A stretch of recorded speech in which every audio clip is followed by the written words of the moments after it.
Hey everybody. So if you've been dealing with chronic symptoms for a long time, like I have, then I have something that might just give you some hope for change right now today. So I wanted to introduce myself. I'm Ricki Heller from rickiheller.com, and I help people on restricted diets learn to love their food and live happily within their dietary restrictions.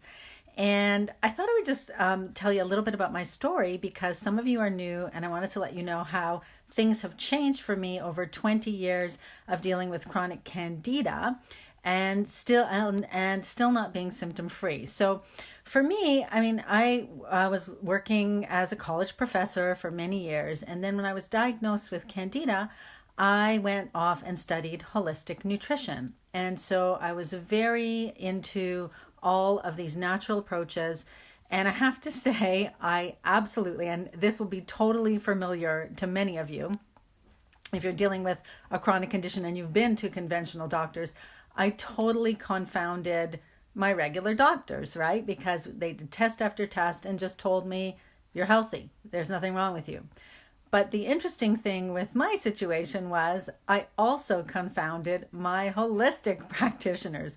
So I was first diagnosed in 1999, and I went to, I'm going to say, a conservative estimate of 15 holistic practitioners, naturopaths, and various other practitioners to deal with the candida. Hey there.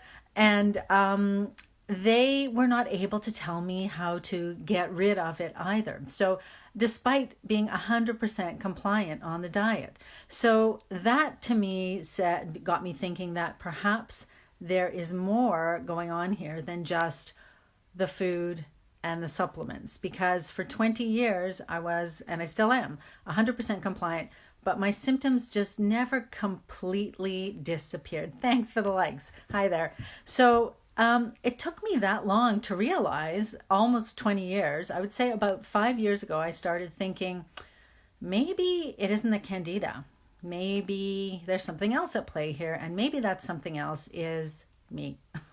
And what I mean by that is, like I said, there was something a little bit deeper going on, and I started to look at other possibilities and other ways of approaching my condition to see if maybe something other than just food and supplements could make a difference. And that's when I started studying different approaches around delving deep into mindset and self-love and the things that I think about myself on a daily basis. And if you're anything like me, I think particularly for women in our society and particularly for women of our generation, you were basically raised to believe that you are the problem. And so there's a certain amount of, I don't want to go too extreme and say self-loathing, but we tend to blame ourselves. We tend to be negative about ourselves. We tend to criticize ourselves.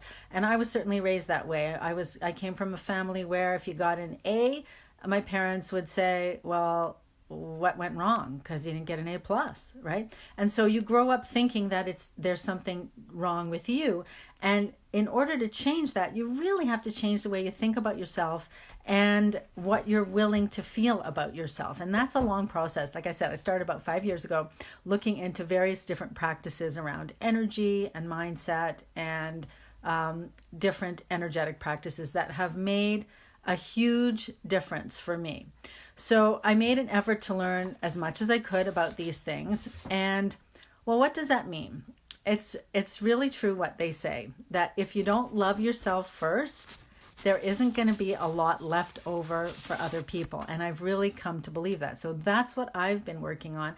And that has made a huge difference. And I would even say that working on accepting and loving and valuing myself first has been the thing in the past 20 years that has made the biggest difference in my symptoms.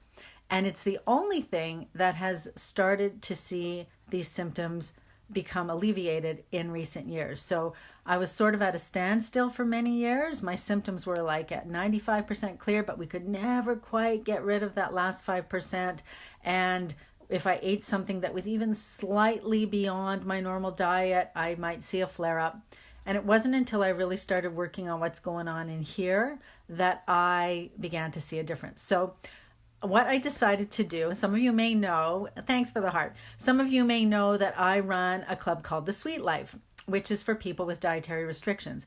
But what I wanted to do, because we have workshops in that club every month, we have live workshops on various topics, and I've been focusing a lot more on these other elements of healing that are related to healing besides the food. Now, of course, we still always will have the food in there, and you probably see me post pictures of recipes online here, but I'm also starting to work on all of the other elements, and you will be astounded at how much your life can change. So I'm kind of conducting an experiment with this, and I decided to start opening these up to anybody who wants to join us. So it's kind of your way to get a little sneak peek into the Sweet Life, but you can also join us for the workshop, and you can sort of pick and choose whichever ones you want to join. And they happen every month. So the one for February, appropriately, is all around self-love. And this workshop is called P.S. I Love Me. And I'm very, very excited to share with you some really practical techniques that you can implement to start that process of accepting and loving yourself more. And you will be astounded at how this then affects every other aspect of your life. So it starts with the self, and the more we love ourselves, the more we're able to love other people in our lives too. So I wanted to share that with you. Like I said, that's coming up on February 6th. It's going to be a live 1-hour workshop, and anybody can sign up for it. I'm going to put the link in the comments below so that you can join us. And if you do decide to join us and you're not part of the Sweet Life, you will get the recording and you will get all of the handouts that go along with any of the workshops to keep forever. But the beauty of the live workshop is, if you're on live, of course, you can ask any questions that you have. We can have a discussion. These are truly live workshops where we try to get everybody involved. So I do hope you'll join me. I do hope you'll think about it. But I want to say that I'll be talking more about this as well in Facebook Live. So stay tuned. And if you're not following notifications for my page, please click that link, as I'm going to go through the basics of what I've learned and some really cool little exercises and things that you can do to just enhance the way you feel about yourself. And that is going to have repercussions throughout the rest of your life, and particularly, at least I have found, in your health, which is kind of amazing, because this is the kind of stuff that your doctor certainly would never think of.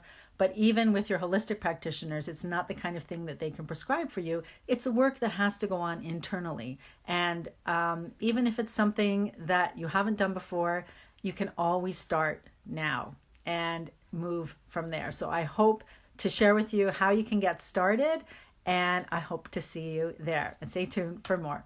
Take care, everybody.